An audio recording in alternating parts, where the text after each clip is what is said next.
Este es el segundo sermón que vamos a tener de este tema. No contristen al Espíritu Santo. La palabra de Dios nos advierte de lo que hemos llamado un mal potencial en la vida de los hijos de Dios. ¿Y cuál es ese mal potencial? Que convivimos con la posibilidad de llegar a poner tristeza en el Espíritu de Dios, o como su palabra lo dice, podemos llegar a contristar el Espíritu de Dios y dañar nuestra comunión con Él a causa de pecados no resueltos de forma evangélica. Dios sí quiere que su pueblo sepa que nuestra comunión se puede ver afectada, obstaculizada por nuestros pecados que no confesamos al Señor y tratamos con ellos de forma bíblica. Sí, nuestra comunión se puede ver dañada, empobrecida, lastimada para nuestro propio mal. Cuando un creyente por distintas causas llega a abrigar un pecado y no quiere arrepentirse, está obstaculizando la única vía por la que el Señor bendice la vida de un creyente, y es la vía de la operación del Espíritu Santo en su alma.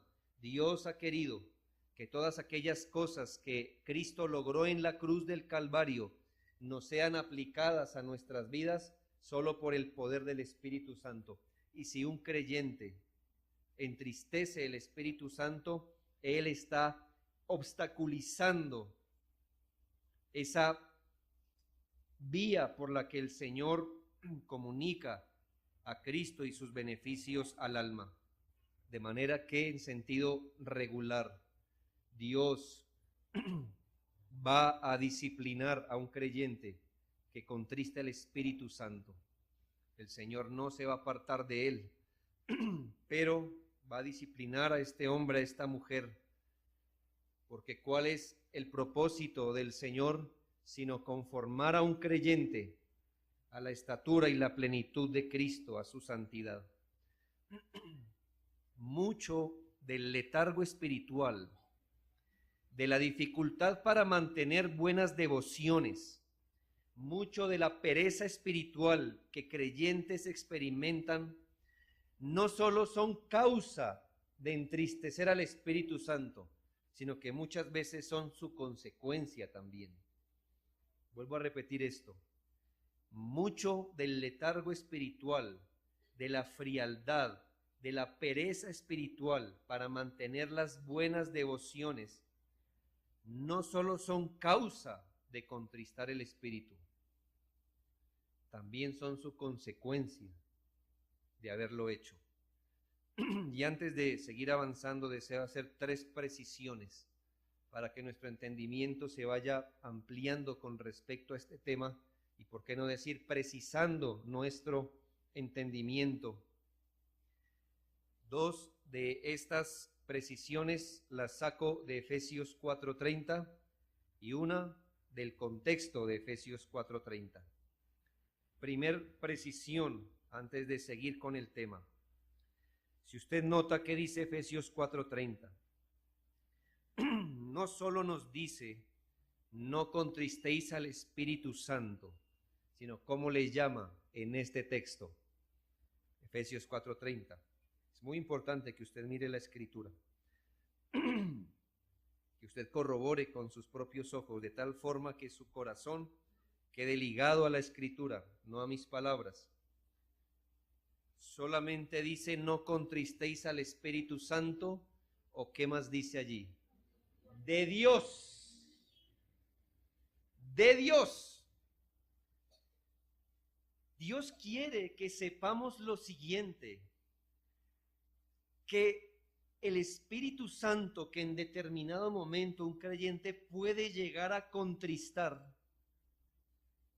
es el Espíritu Santo que nos ha venido de Dios. La ofensa es más grande si reconocemos de quién hemos recibido el Espíritu Santo. Debo aclarar, hermanos, que nosotros no encontramos al Espíritu Santo, que nosotros no nos ganamos el derecho de tener el Espíritu Santo. La verdad es que el Espíritu Santo nos fue dado como un don de la gracia de Dios. De tal manera que entristecer el Espíritu Santo nos debe causar escozor al entender que el Espíritu Santo lo hemos recibido como un don de parte de Dios. Ha sido un regalo de Dios para nosotros. Piense que si usted desecha, hablando a nivel humano, si usted desecha una camisa que se encuentra en la calle, usted se la encontró, ¿me hago entender? Se la encontró, pero si usted toma esa camisa y la desecha, no hace ninguna afrenta, como si su cónyuge le hubiese regalado esa camisa y usted la toma y la desecha. Ahora, cuando la Biblia dice no contristen al Espíritu Santo de Dios, ¿qué nos está diciendo? Tengan precaución, porque es que ustedes no se encontraron al Espíritu Santo, ustedes no buscaron al Espíritu Santo. Lo que ocurrió es que Dios tuvo compasión de ustedes y según el plan redentor les otorgó el Espíritu Santo. Mire, por ejemplo, estos textos, Hechos 2:38. Hechos 2:38, dice la palabra del Señor en ese famoso sermón. Pedro les dijo: arrepentíos y bautícese cada uno de vosotros en el nombre de Jesucristo para el perdón de los pecados y recibiréis el don o el regalo del Espíritu Santo. ¿Nota usted? ¿Dónde viene el Espíritu Santo? Es un don del Señor. Primera a los Corintios, allí.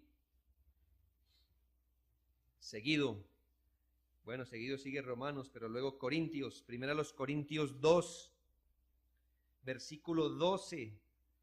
Y nosotros no hemos recibido el Espíritu del mundo, sino, entre paréntesis, hemos recibido el Espíritu que proviene de Dios. ¿Por qué tanta insistencia de la palabra de Dios a decirnos el Espíritu Santo lo tienen de Dios? Cuidado, de Dios tenemos el Espíritu Santo. Ahí mismo en 1 Corintios 6:19. ¿O ignoráis que vuestro cuerpo es templo del Espíritu Santo, el cual está en vosotros? ¿Qué es el cual? El Espíritu Santo, el cual está en vosotros, el cual tenéis de Dios. Otra vez, ¿no sabéis? El Espíritu Santo lo tenéis de Dios. Tú no encontraste este don, tú no buscaste este don lo dio el Señor como un regalo. Y Gálatas, antes de Efesios, Gálatas 4:6, dice: y por cuanto sois hijos, Dios envió a vuestros corazones el Espíritu de su Hijo. Gálatas 4:6. Y por cuanto sois hijos, Dios envió a vuestros corazones el Espíritu de su Hijo, el cual clama: Abba, Padre. La ofensa de contristar el Espíritu Santo se agrava. ¿Por qué? Porque este Espíritu lo recibimos del Señor. Por eso se agrava. Consideremos y temamos que al abrazar un pecado sin arrepentirnos, estamos claramente despreciando y contristando a alguien que hemos recibido como un don de Dios. Contristar el Espíritu Santo al abrazar un pecado significa que preferimos el don del pecado al don de Dios.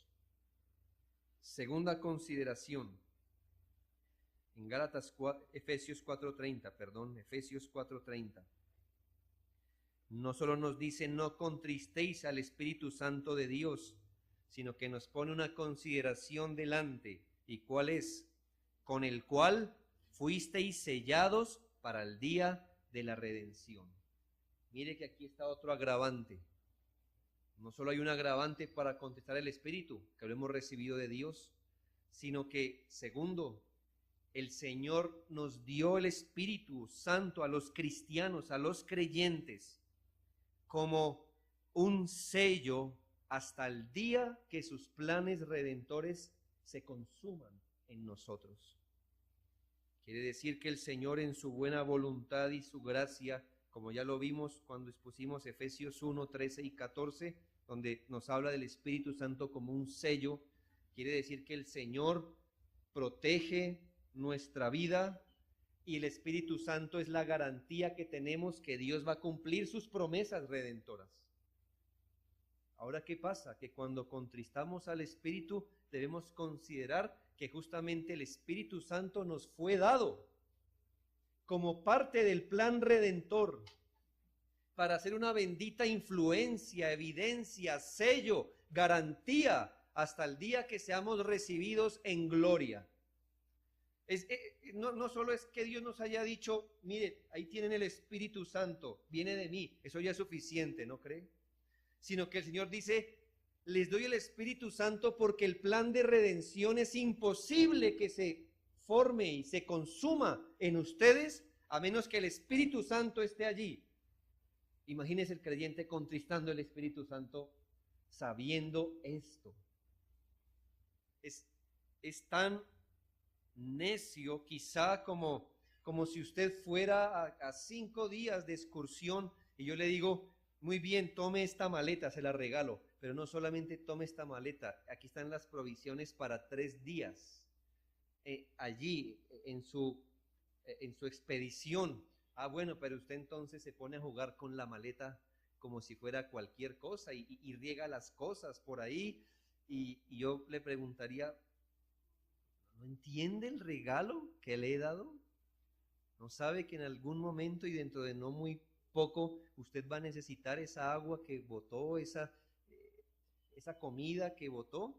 Hermanos, aumentado millones de veces más es lo que ocurre con el Espíritu.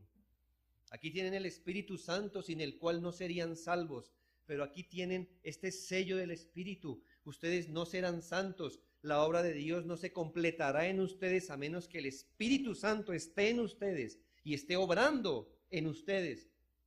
Por eso dice, no lo contristen. Sería un grave error fatal, una deshonra, manchar nuestra comunión con Dios. Eso es una forma de entorpecer en nosotros la bendita obra de redención. Y tercer consideración, la que voy a sacar del contexto.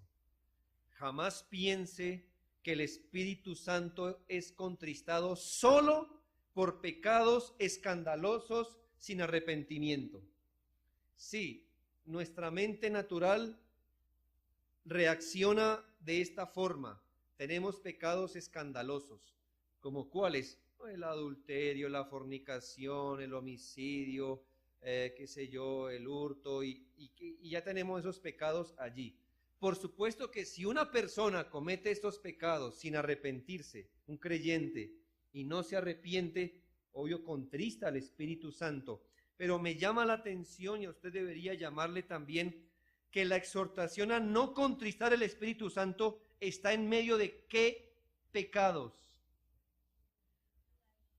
La mentira, la ira, no trabajar, no compartir lo que uno tiene con el pobre, cuando usamos palabras sin sentido, ociosas, corruptas, cuando hablamos palabras sin edificación, cuando somos amargados, enojados, iracundos, gritones, maldicientes, cuando no somos benignos los unos con los otros.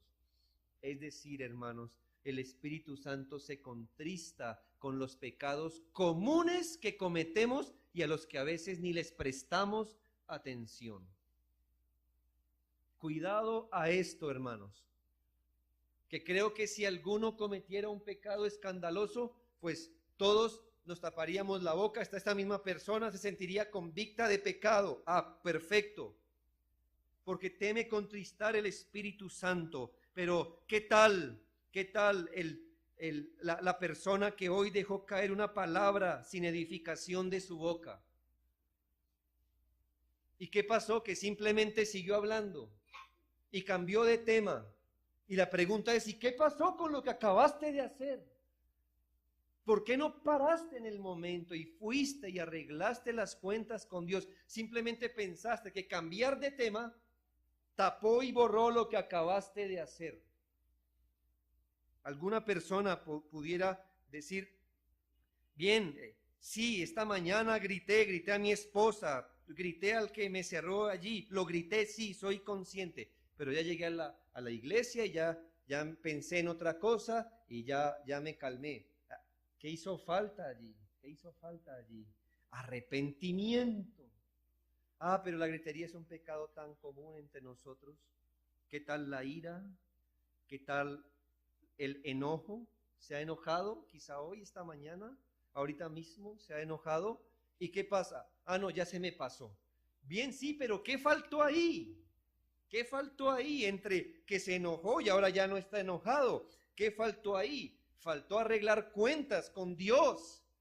Y por esas cosas el Espíritu Santo se contrista en nosotros, porque andamos imprudentemente y simplemente decimos, estaba haciendo esto, pero ya ahora no lo estoy haciendo. Sí, bien por el cambio de conducta, pero ¿qué crees que faltó en medio de un pecado y el cambio de conducta? ¿Qué crees que falta? El arrepentimiento, el dolor, el decir, Padre, he pecado contra el cielo, contra ti. Esto no es tu voluntad, estoy convicto de mis pecados comunes. No necesito adulterar, fornicar, matar a alguien, pero he gritado a otro. Me he enojado contra mi hermano. Hoy no trabajé diligentemente, me han pagado por trabajar tantas horas y he tomado tinto cuando me pagan por trabajar. He tomado mi salario, no he dado para suplir las necesidades de otro. ¿Cómo sorteas eso en tu propia vida? Peleas con tu cónyuge y después le das un beso y pides perdón. ¿Qué faltó ahí, hermano? ¿Qué faltó ahí? Ir al Señor y decir, Padre, he pecado contra ti. Sí pequé contra mi esposa, sí pequé contra mi esposo, pequé contra el vecino, pequé como un mal administrador, como un mal trabajador, pero Padre, he pecado contra ti primeramente. Perdóname. Y por ser livianos en nuestro trato con el pecado, el Espíritu Santo es contristado en nosotros. Qué interesante que esta exhortación no viene en un contexto como no quisieron tener en cuenta a Dios los entregó a pasiones vergonzosas para que cometieran hechos con toda fuerza y altivez y lascivia y los secuestradores y los parricidas y matricidas ahí medio y no contristan al Espíritu Santo. Lo hubiéramos entendido mejor, ¿verdad? Pero hermanos, la exhortación de no contristar al Espíritu Santo viene en la mitad de esos pecados, llamémosle comunes y cotidianos, donde quizá, hermano, Dios quiera que no, nuestra conciencia ya no nos avise que los estamos cometiendo. Si eso ocurre, hermano, usted ha contristado el Espíritu Santo de Dios que le fue dado como sello hasta el día de la redención.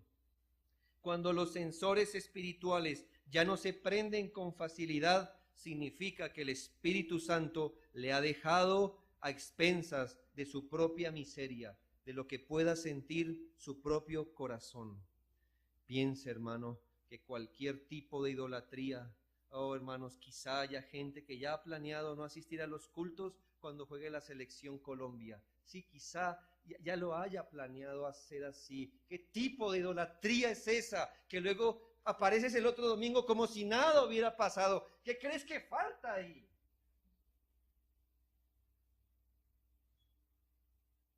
Idolatría, tenemos una idolatría del fútbol en Colombia, ¿sabes? tanto que modifica tu corazón, si estás alegre o triste, por eso. Somos un pueblo idólatra, no creas que lo único malo es el divino niño y la Virgen María. Tenemos ídolos grandes aquí. Hay ídolos, hermanos. La tecnología, hermanos, es un ídolo poderoso en nuestro tiempo. Que hasta no puedes pasar 2 horas en culto sin mirarlo. ¿No es así? No puedes, no puedes. Eres idólatra. Y piensas que guardando el celular ya, es que lo estaba viendo y ya lo guardé. ¿Qué crees que falta ahí? Contrición, humillarse ante el Señor. Decir, Padre, he pecado. Cualquier tipo de engaño, cualquier conflicto con el día del Señor en tu alma. Quizá no lo hayas confesado a nadie, pero tú estás controvirtiendo con Dios con respecto al día del Señor. ¿A quién crees que engañas? Si Dios conoce y ve tu corazón. ¿A quién engañas?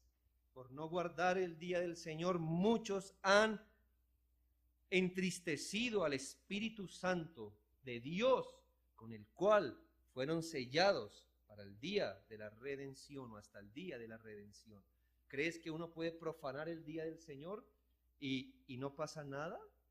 ¿En verdad lo crees? ¿Crees que Dios mira para otro lado cuando tú profanas, cuando tomas el día del Señor como el día familiar? ¿Piensas que esa profanación del día del Señor, Él la pasa por alto? ¿En verdad lo crees? Eso contrista al Espíritu Santo de Dios. Pasamos livianamente por nuestros pecados. Simplemente como no nos acusan tan fuertemente, pensamos que eso es lo mismo que pasa con Dios. Pero Él es el Espíritu Santo, que aborrece todo pecado, cualquier pecado, y se contrista cuando sus hijos no tratamos con el pecado de forma evangélica. ¿Qué es tratar con el pecado de forma evangélica? Ir a Cristo con dolor, arrepentido, confesando su pecado y apartándose de él. Estábamos viendo razones por las que el Espíritu Santo es contristado. Vimos una primera razón. El Espíritu Santo es contristado por obstinación y o rebeldía de los creyentes. Eso lo vimos hace 8 días, pero hoy le quiero dar una segunda razón. Quizá haga unos comentarios muy breves. El Espíritu Santo es entristecido, escúchese bien, segunda razón, por liviandad espiritual en los creyentes. Quiero usar mucho la palabra liviandad o liviano, para contrastarlo con algo fuerte, pesado en el espíritu. ¿Qué crees, hermano, que puede ser algo liviano? Te voy a colocar un ejemplo. Si tú me dices, pastor, acabo de venir del médico y me acaban de detectar una enfermedad terminal. ¿Qué crees? ¿Que es una noticia pesada o liviana? Pesada. Ahora, ¿qué esperarías de mí? Vamos, viejo. A eso no le pares bolas. ¿Sí viste el partido ayer del Real Madrid? ¿Qué pensarías de mi actitud allí? Oh, qué liviano. Claro, usted no está esperando a que yo me tire al piso y llore. ¿Pero qué está esperando usted? Oh, hermano, lo siento mucho. ¿Qué pudiéramos hacer por ti? No sé. ¿Me hago entender? Eso es no ser liviano. El Espíritu Santo es entristecido por la liviandad espiritual en los creyentes. Esta liviandad puede expresarse en al menos 3 maneras. 1, por menospreciar de alguna forma el sacrificio de Cristo en la cruz. 2, por menospreciar la obra de gracia en nuestro corazón, como si lo que hubiera ocurrido con nuestra alma hubiera sido cualquier cosa. Y por último, por apartarnos livianamente de los medios de gracia. 1, el Espíritu Santo es contristado por nuestra liviandad cuando menospreciamos de alguna forma el sacrificio de Cristo en la cruz. Hermanos, el Señor se entregó en la cruz del Calvario. ¿Cuál crees tú que es el sentido correcto cuando los creyentes meditamos en la cruz de Cristo? ¿Cuál piensas que debe ser el sentido de nuestra alma cuando meditamos en que el único santo, el Cordero de Dios, se entregó en la cruz por un pecador como yo? Nada menos, hermano, que este pensamiento y esta consideración nos debe llenar de santa admiración. Debe impactar, afectar nuestras almas de alguna manera. Ahora, cuando un creyente puede meditar en el sacrificio de Cristo y no mirarlo con admiración, quizá pensar de eso como algo común, ya se acostumbró a escuchar esto de la cruz de Cristo, ya se acostumbró a escuchar del sacrificio en la cruz, quizás sus oídos ya se acostumbraron a este lenguaje y ya el creyente no se ve afectado cuando escucha del sacrificio de Cristo. Si eso ocurre, esa es una manera de tratar livianamente lo espiritual. Leímos en Hebreos 10:29, ¿cuánto mayor castigo pensáis que merecerá el que pisoteare al Hijo de Dios y tuviere por inmunda la sangre del pacto en el cual fue santificado e hiciere afrenta al Espíritu de gracia? Yo sé que este texto posiblemente está describiendo a los no creyentes, a los que alguna vez fueron iluminados, pero dieron la espalda al Señor. Pero el principio está allí. Sí, una persona puede llegar a menospreciar el sacrificio de Cristo en la cruz. Es verdad. Y creo que su experiencia y la mía lo testifican. Lamentablemente, por nuestros pecados, a veces el recordar el sacrificio de Cristo no mueve nuestro corazón. Y yo te pregunto, ¿es que es muy normal lo que pasó hace 2000 años en el Calvario? ¿Pasa todos los días como el Transmilenio, que el único santo se entregue en la cruz por el pecado de su pueblo? ¿Es tan común para ti? Es decir, ¿te has acostumbrado por lo común que es eso? Que el Hijo de Dios se haya encarnado por 33 años, haya obedecido para que su justicia se pusiera sobre la hoja de vida de su pueblo. ¿Es común eso? ¿Lo ves en todas las religiones representado? ¿Es algo normal pensar en el sacrificio y en la sangre de Cristo derramada? Tú mismo puedes decir, eso no es normal. Eso pasó una sola vez y para siempre. Eso que ocurrió hace 2000 años tuvo repercusiones cósmicas y eternas. ¿Cómo es que yo puedo meditar en eso y verlo como algo liviano, como algo común? Queridos hermanos, hermanas, amigos, lo más importante que ha pasado en este mundo no es que Dios transforme hombres pecadores en hombres santos.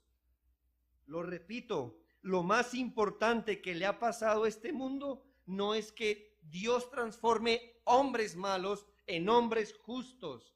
Lo más importante que ha pasado aquí no es que Dios nos dé un sentido nuevo de vida. Lo más importante que nos ha pasado no es que hoy vamos para el cielo. Todas estas cosas son importantes, pero ¿sabes qué es lo más importante? Que el Hijo de Dios se encarnó y se entregó por el pecado de su pueblo. Eso es lo más importante que nos pasó. Sin lo cual, lo otro no hubiese pasado.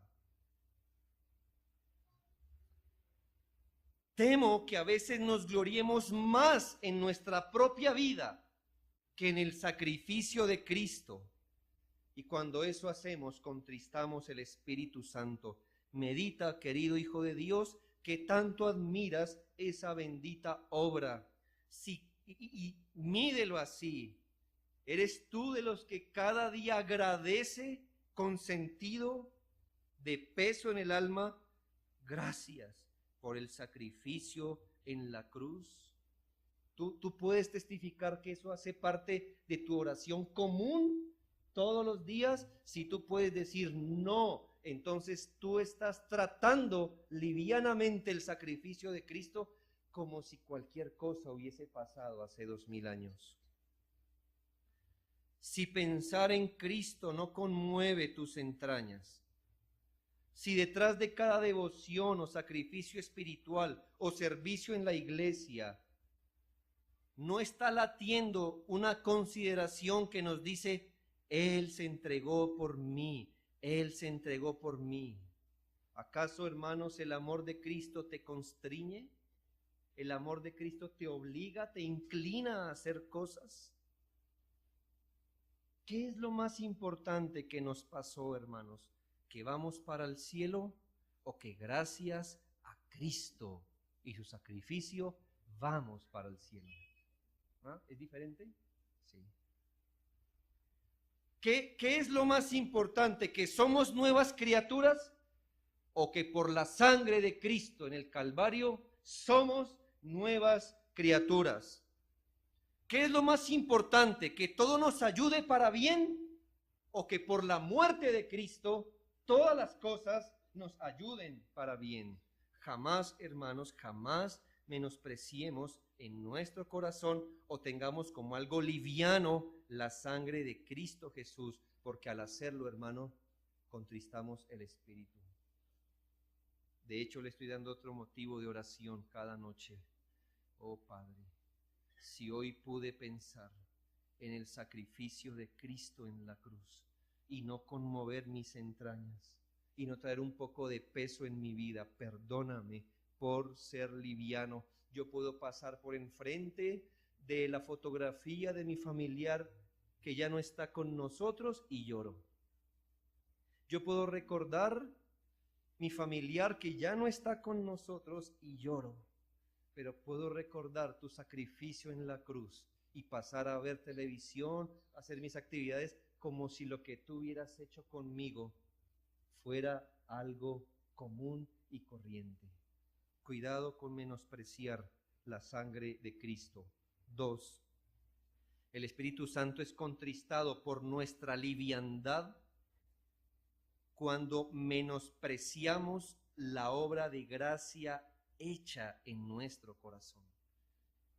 Contristamos al Espíritu por nuestra liviandad cuando menospreciamos la obra de gracia en nuestro corazón, hermanos, como si lo que hubiera ocurrido con nuestra alma hubiese sido cualquier cosa.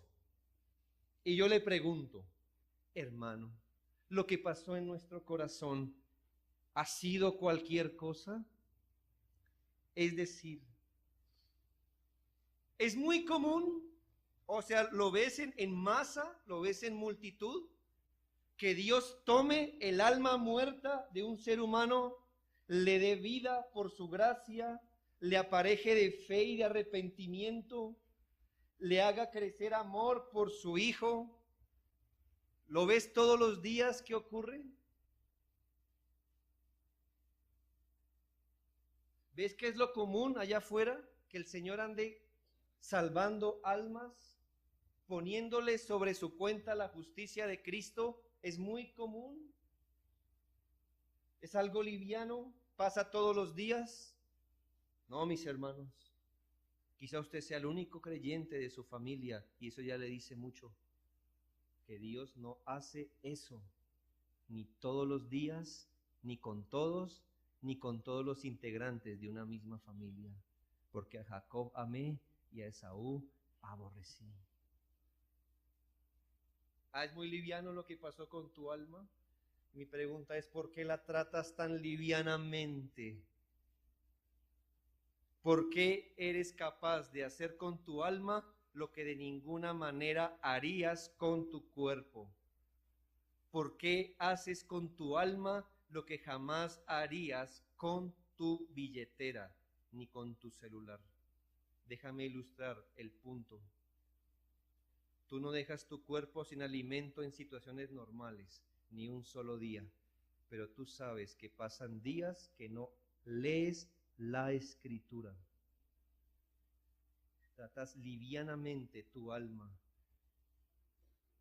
como si tu alma o el precio de tu alma se hubiese pesado en monedas. ¿Sabes cuánto costó rescatar un alma? La sangre de Jesucristo. Si tu cuerpo tiene hambre, lo sacias.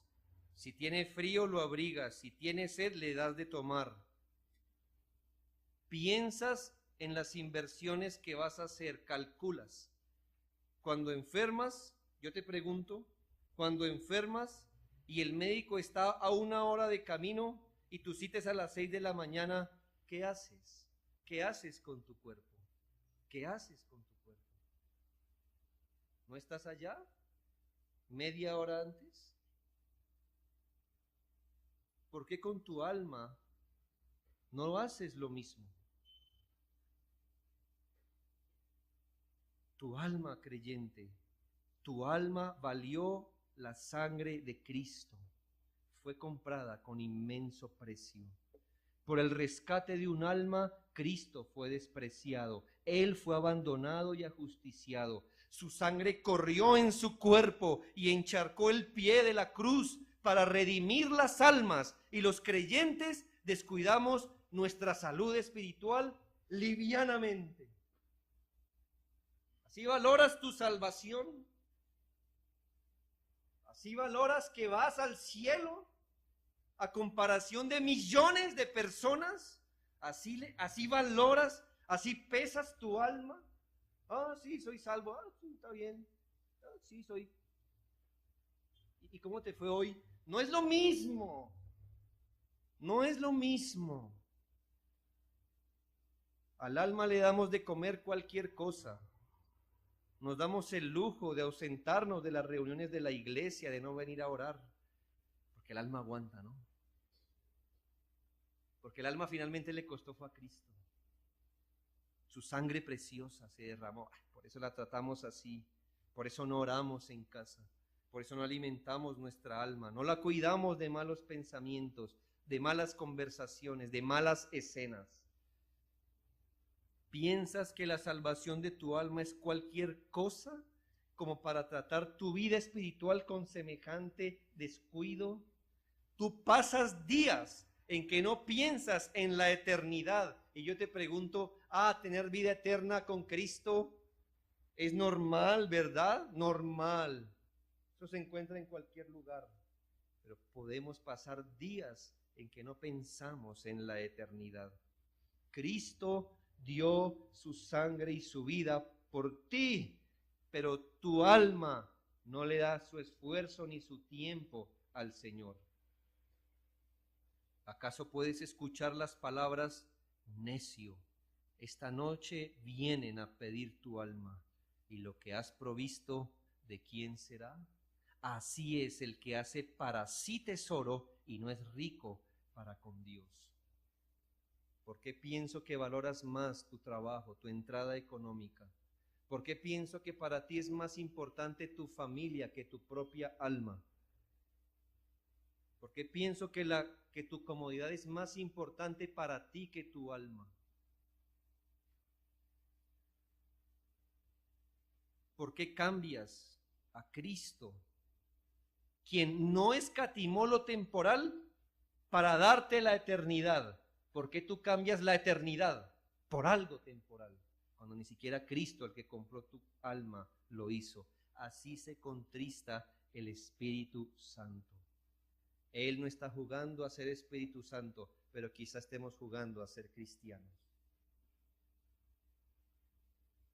Tercero y último, el Espíritu Santo es contristado por nuestra liviandad cuando nos apartamos descuidada o negligentemente de los medios de gracia. El Espíritu Santo es contristado cuando nos apartamos negligentemente de los medios de gracia. Primera a los Tesalonicenses 5:19 dice, no apaguéis al espíritu. Y para mí esta palabra es sumamente reveladora. No apaguéis el espíritu. Hermanos, ¿qué es lo que se apaga? Bueno, en general, ¿qué se apaga? La luz. ¿Qué piensas que está diciendo el Espíritu Santo? Mira la función que está cumpliendo el Espíritu Santo en tu vida. ¿Cuál es? Ser la luz que no tienes en el alma. Por eso dice el apóstol a creyentes, no apaguéis el Espíritu. Y yo le pregunto, bien, el Espíritu Santo es la luz en el alma del creyente, pero ¿qué elementos usa el Espíritu Santo para iluminar el alma de un creyente? Hermanos, los medios de gracia. No es que el Espíritu Santo venga con una varita y nos dé luz. ¿Sabe cómo Él trae luz a nuestra vida? A través de los medios de gracia, la oración privada y pública, la lectura, meditación privada, familiar y pública de la Escritura, las ordenanzas de Cristo, el bautismo y la cena del Señor. A través de esos medios regulares, el Espíritu Santo trae luz a nuestras vidas. ¿Y por qué crees que el apóstol dijo, no apaguen el Espíritu?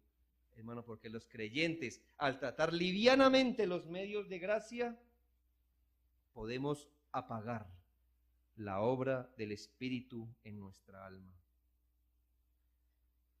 La exhortación de primera a los Tesalonicenses 5:19 se halla en un contexto sobre todo eclesial. Si usted mira, esa exhortación está en un contexto eclesial y nos da aún mayor luz.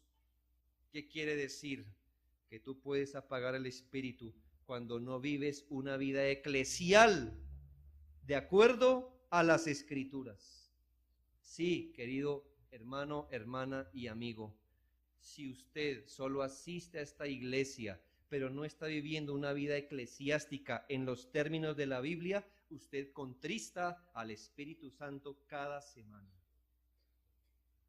Si usted es de las personas que se mantiene al margen del programa de la iglesia, solo viene a lo que quiere, a lo otro no, a lo que le gusta, a lo otro no. Usted está viviendo su vida espiritual como usted quiere, y eso contrista al Espíritu Santo.